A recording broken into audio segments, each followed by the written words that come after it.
All right, welcome back to KTN Weekend Prime, the point of news. We are still on that discussion. Hashtag is lost on liquor. You can tweet me on @JohnAlanamu, tweet Yvonne Okwara on @Yvonne Okwara, or SMS us on our SMS line 22155 and give us your contribution with respect to what we need to do as a country to be able to get through this menace once and for all, the menace of illicit alcohol. Now, of course, our discussion is informed by recent events, the directive by President Uhuru Kenyatta with respect to second-generation alcohol, something that's become part of the Kenyan lexicon. And to my right, I've got guests here with me who will start by explaining that. I've got David Ogot. He is the national coordinator of the National Alcoholics Awareness Month Kenya, as well as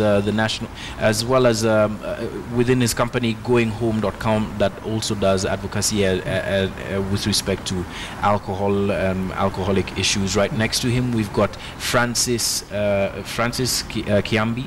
And Francis Kiambi is the chairman of the Association of Spirits Manufacturers in Kenya.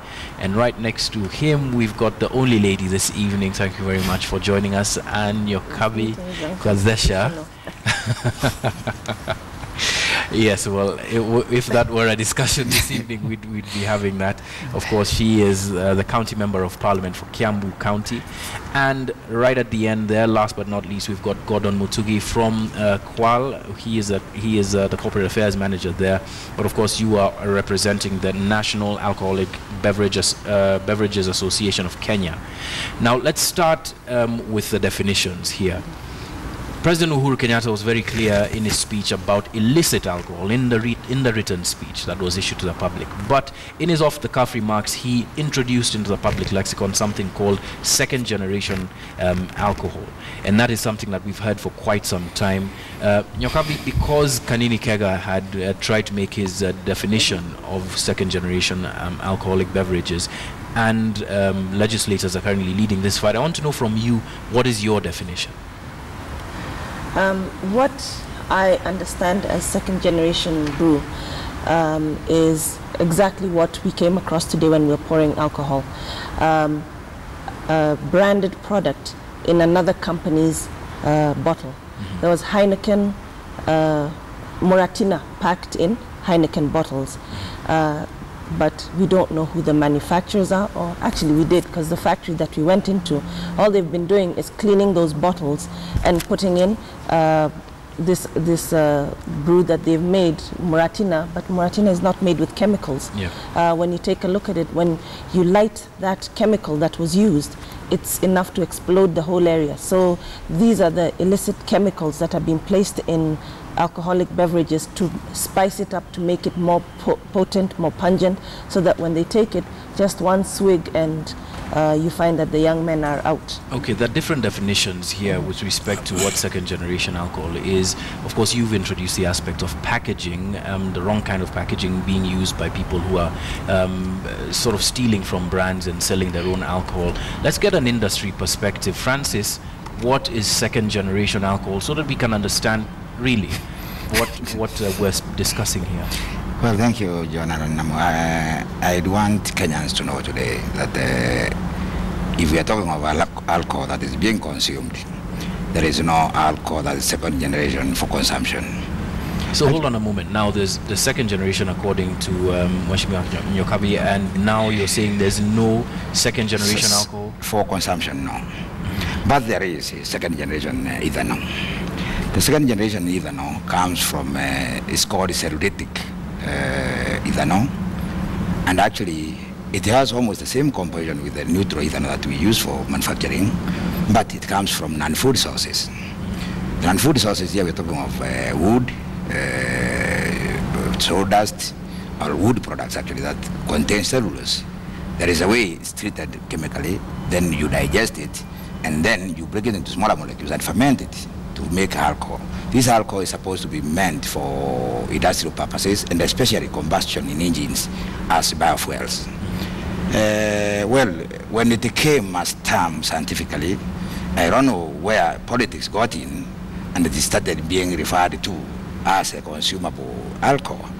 naturally is not supposed to be consumed. All right, so for ease of reference for the public, second generation alcohol is alcohol that is meant for industrial use, Yes. that is being passed off as alcohol that can be consumed as a beverage and is fit for human consumption. Yes. Are we all in agreement about that, so Right. that we can, Yes. move forward with this?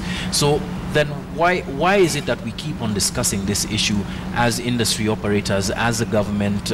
Why is it that we keep on discussing second generation beverages? Last year, after about 84 people died in 6 counties across the country, the same discussion was what we had. 78 manufacturers had their brands suspended.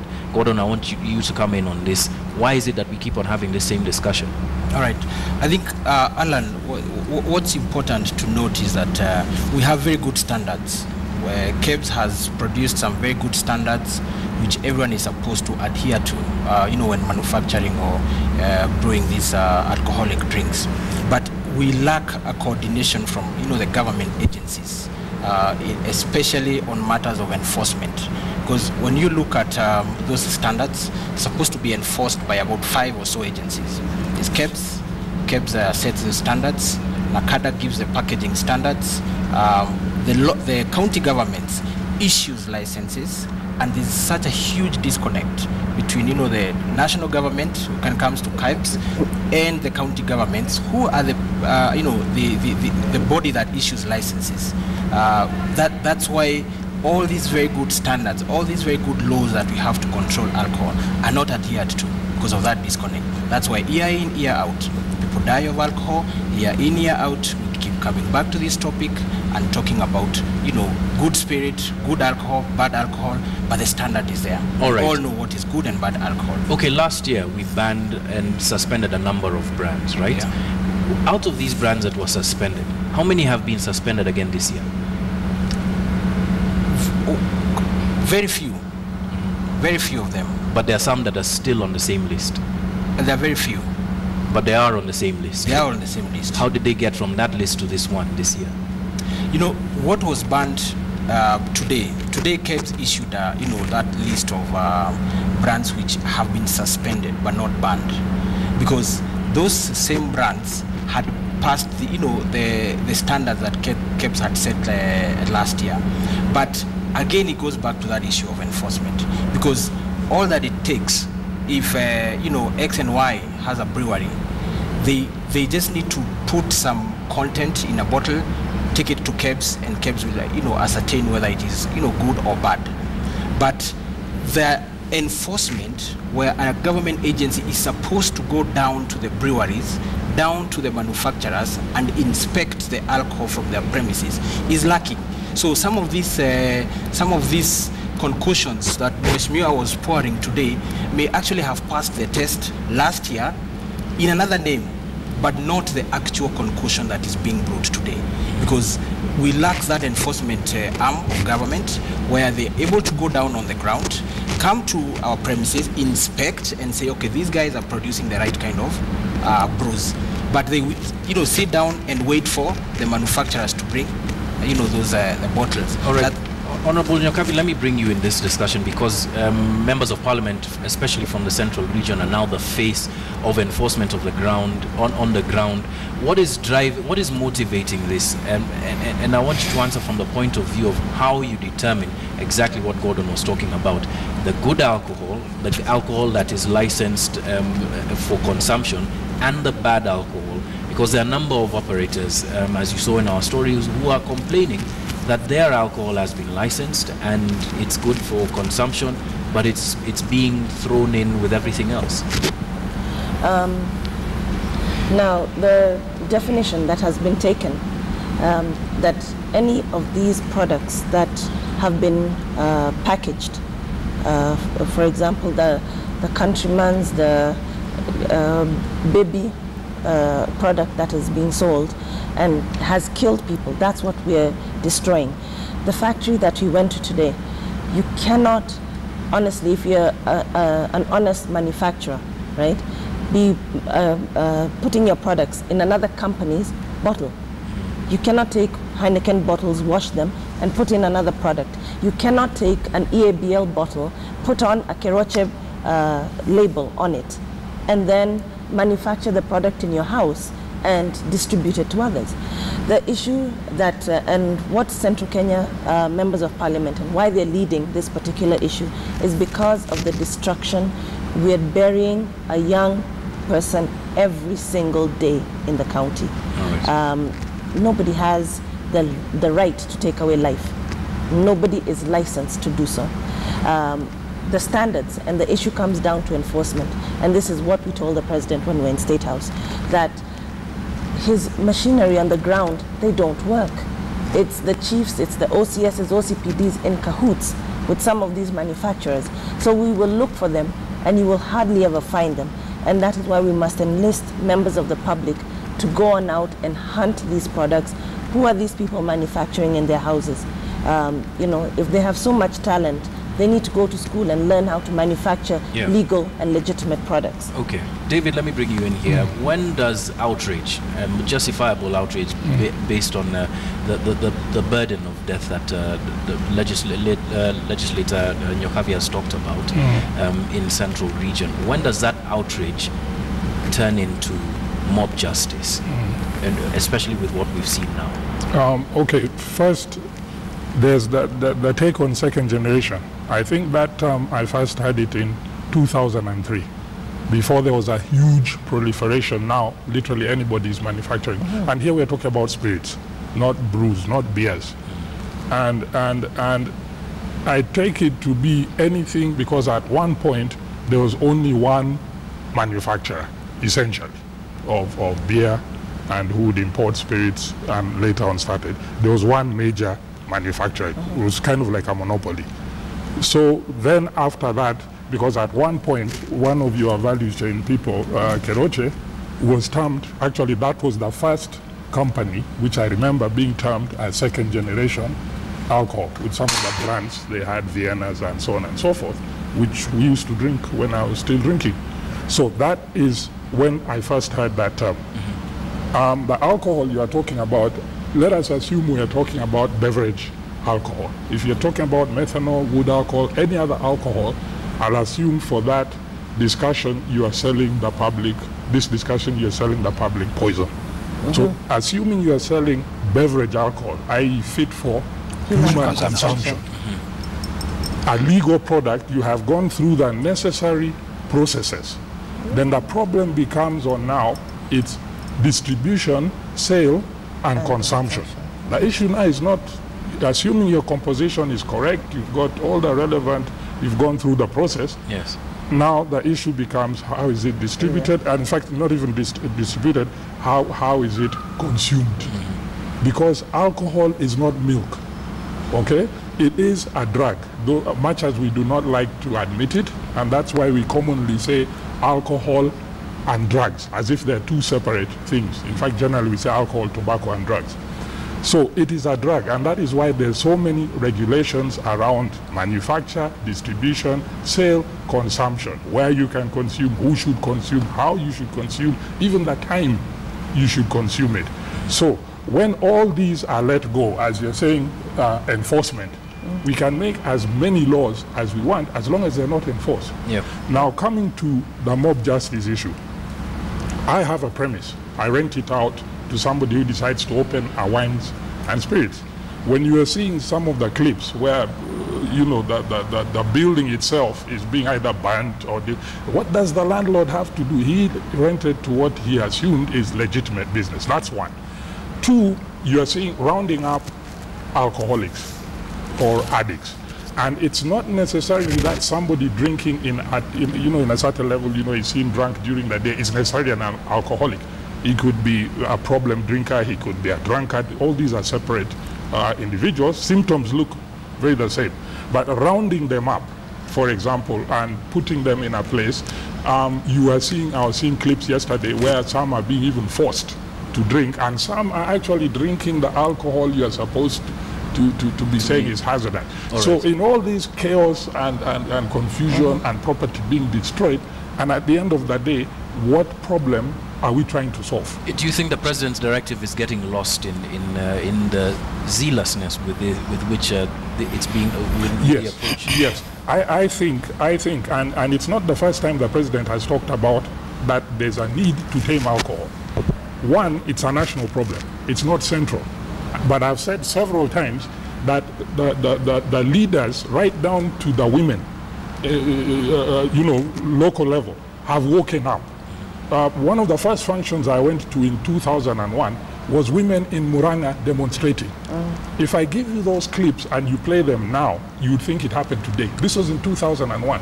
And the problem has simply got worse to the place where they have now said, because people are asking, why is the president only dealing with Central? No, a delegation woke up and said, our people, because those are the people who elected Honorable Nyokabi and the others, our people, this is the problem, and we're seeing there's people in cahoots, the machinery, yes. Administrative machinery is in cahoots. So I think this needs to come from the top.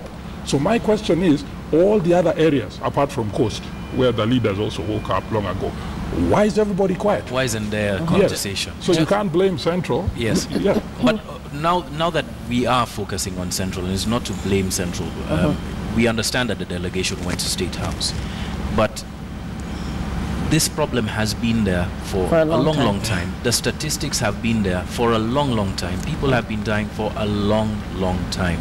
Why all of a sudden the collective outrage? Why hasn't this been happening over time to try and mitigate this crisis?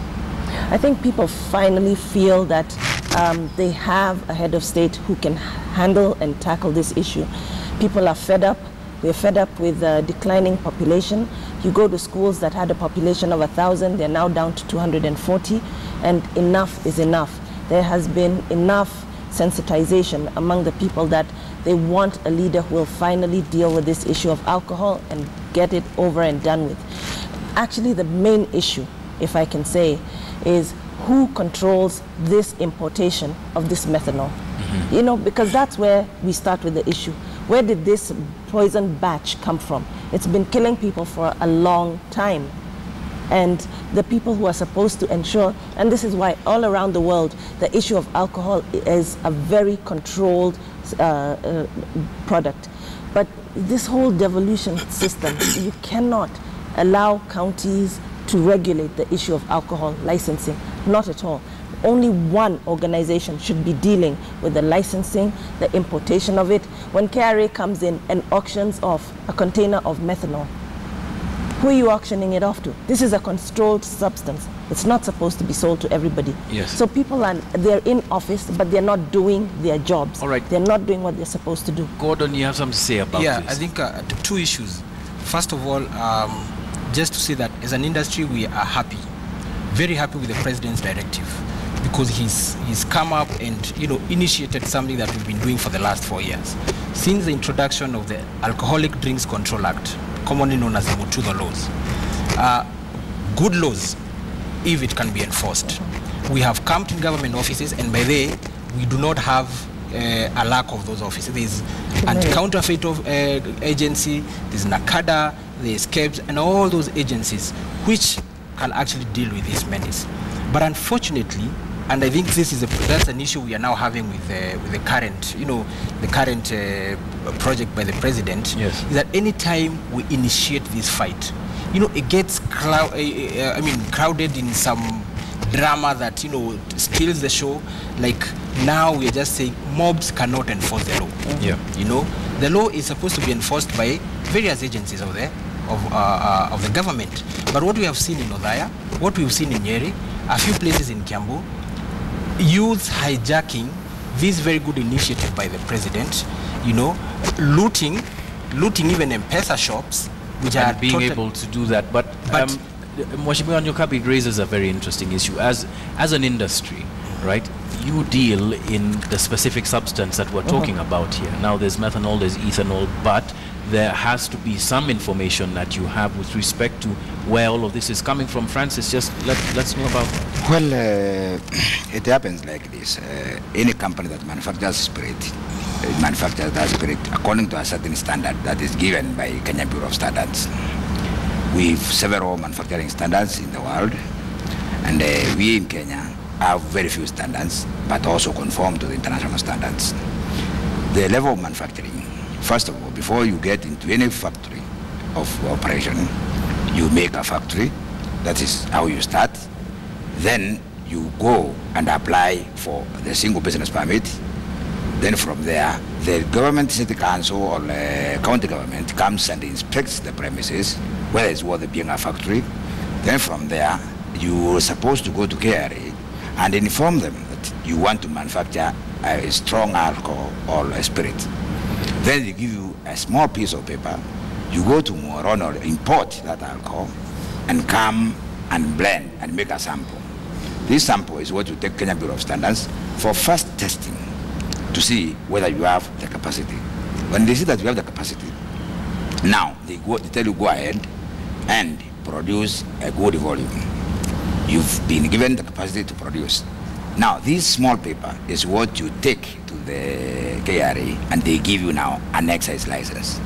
This excise license allows you to start importing or buying spirits from whichever source you want to import from. Yes.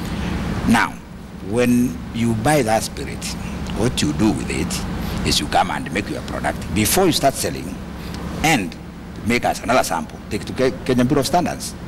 If it conforms to the former sample, Kenya Bureau of Standards now will start the process of licensing. And I think the central issue here is that there is, at least we've seen this, that there is some alcohol that is being infused with other drinks to make this second generation alcohol that either the government doesn't know about or industry operators like yourselves aren't being honest about.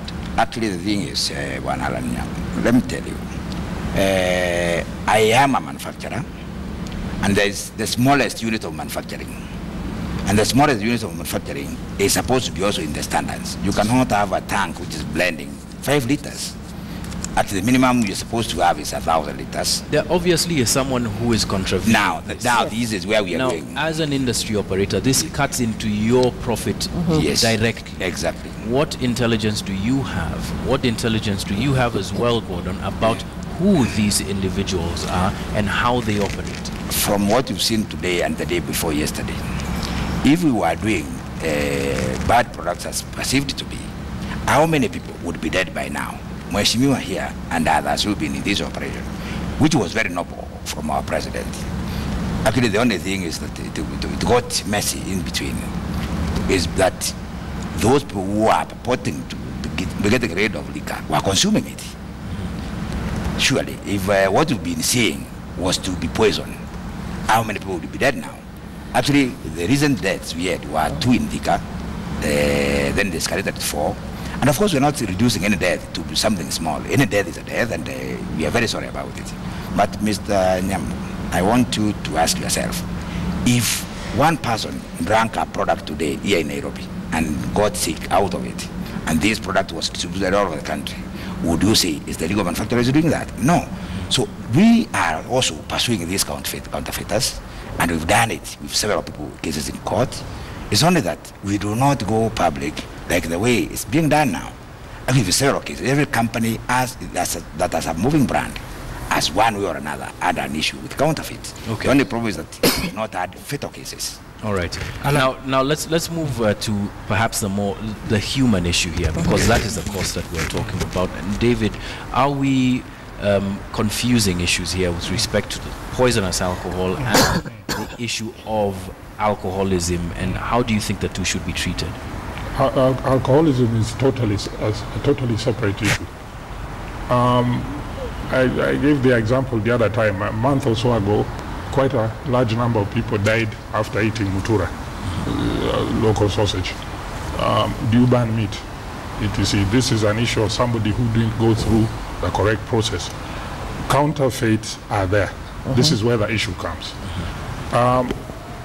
Our mothers, grandmothers, aunties, people who might not even have had the privilege of going to school are able to distill from scratch and pass a whole process and end up with something we call changa, which does not kill people. It's very okay.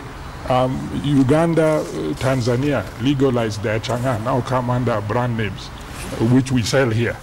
Why aren't we legalizing ours?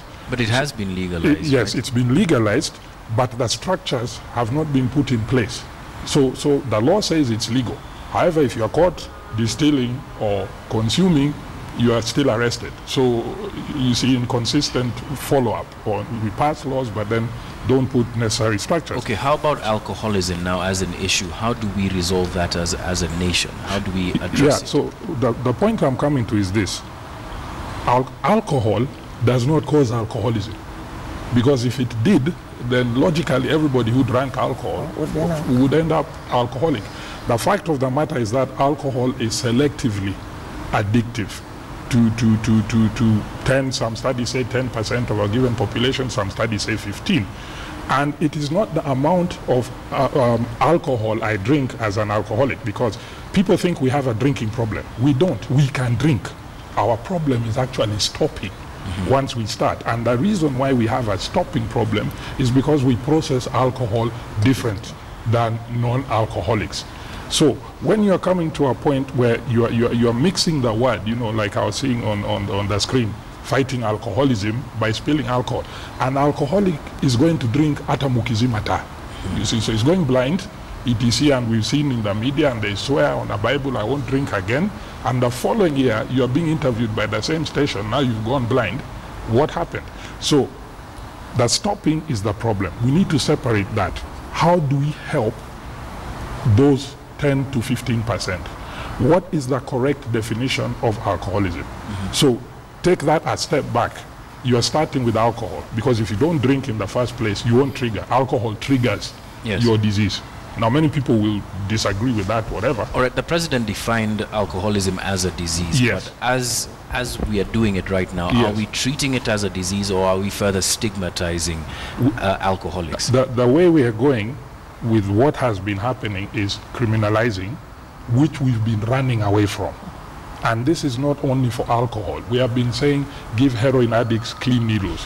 You know, work with them where they are. When it comes to sex work, again, all these people, and there's a whole huge connection with HIV. So now, with the criminalization comes the stigma. With the stigma comes, again, people going underground. Because an alcoholic does not go with bar opening hours. We drink stuff, whether it's legal or illegal, we'll drink. So when you criminalize, you're simply making it harder for people to come out to ask for help, which has been the whole problem. You see, so it's a correct directive, okay? It's well-meaning, but the implications go beyond what we are seeing. So the thing which needs to be done is we go right back to the drawing board and start by defining, since we're talking about alcohol, what position do we want alcohol to play in this country? I think that's and then come down, defining all the way down. That's a great point for Mheshimiwa to come in, because you are the face of this fight now. How do we ensure that we do not criminalize the people who are stuck in this disease, and ensure that they are able to emerge from it after, of course, the initial phases of what's been going on? Actually, the community has been extremely supportive, especially of those who have been involved in alcohol. If we go to the markets, we find that once the supply is not available, they're coming to work, and they're not coming to work drunk. They are doing work, but what they need is the extra support. When we have total addicts, they need an environment where they can be confined and receive treatment. For those who are in extreme cases, will need certain treatment in order for them to reduce the level of addiction as it goes for several months, and that's why they're the rehabilitation centers. Now, with the revenues received by the county governments from revenues for licensing, that's what is supposed to use to build rehabilitation centers. But we are clearly aware that that's not what takes place. What they've been doing is taking the money and dividing it. It doesn't even go into the county coffers. And this is the areas that, you know, there's too much gray areas and too many areas where there hasn't been a way of enforcement and catching in. And that's why I say that alcohol should be restricted, and it should be it should be the function of the national government, and should not go to be, it should not be devolved. It should not have 15 different agencies to deal with it, just one, so that we can be able to follow up, we can be able to figure out what is the EPA, all these pills. And the problem with the particular illicit brews that are taking place is what is being added. you find that if you can take a sip of that brew, and you find that the people are falling all over themselves. They're not able to reproduce. They're not able to, what do you call it, when they take the brew, that they become complete vegetables. What is it what are those chemicals that are being brought in? Okay. You know, so you find that people are addicted and in the morning, actually what they do is give them a free sample to get them drinking the whole day again. Mwashimiwa, we'll have to stop it there. I've just got time enough for 2 comments here now, 30 seconds from you and 30 from you, Francis, about how the industry can help resolve the issue of alcoholism fairly quickly now, because unfortunately, like we said, this is an issue that we can talk about for days, but we really don't have that time now, Gordon. Okay, thank you. First of all, to let you know that this is something that we've been doing for the last 4 years, again, since the introduction of the Motudo laws. One is that there's in the licensing fees, there is an amount of money that goes to rehabilitation. It's supposed to go and build rehabilitation centers. You know, he's shaking his head, but that is what is supposed to happen. And secondly, we have been involved in a lot of corporate social responsibility activities, jointly with government, just to, you know, first of all, give back to areas which we feel that our industry is affecting, whether the youth or other persons.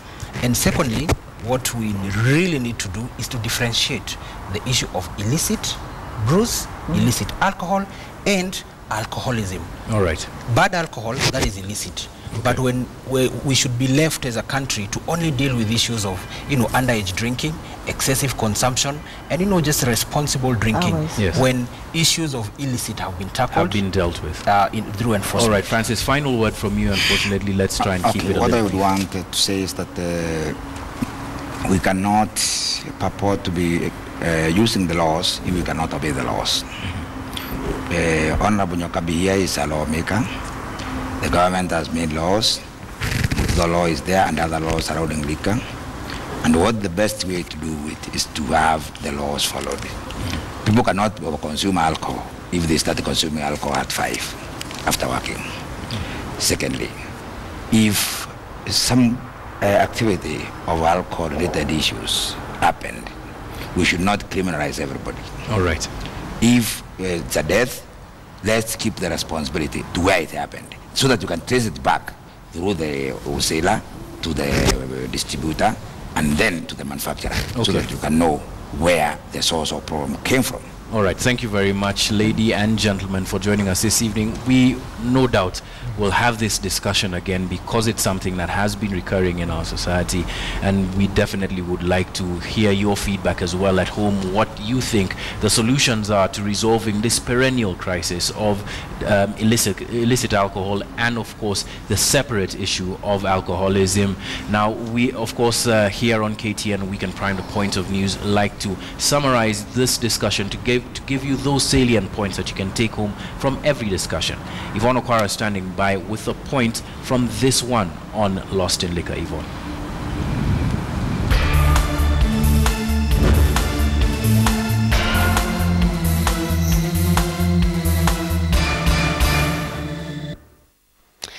All right, here are a couple of things that we need to bear in mind as we have this national discussion following the President's directive earlier in the week.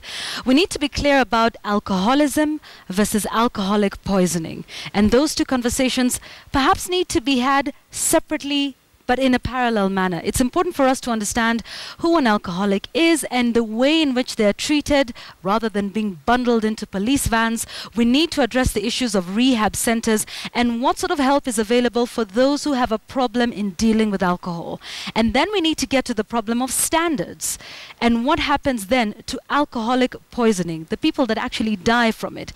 Because you cannot term a person as an alcoholic who goes and takes a drink and dies from it. That is definitely poisoning, and there are several organizations that can take a look at these two issues. We need enforcement by public health. We need to take a look at the standards, and this is where the Kenya Bureau of Standards comes into play.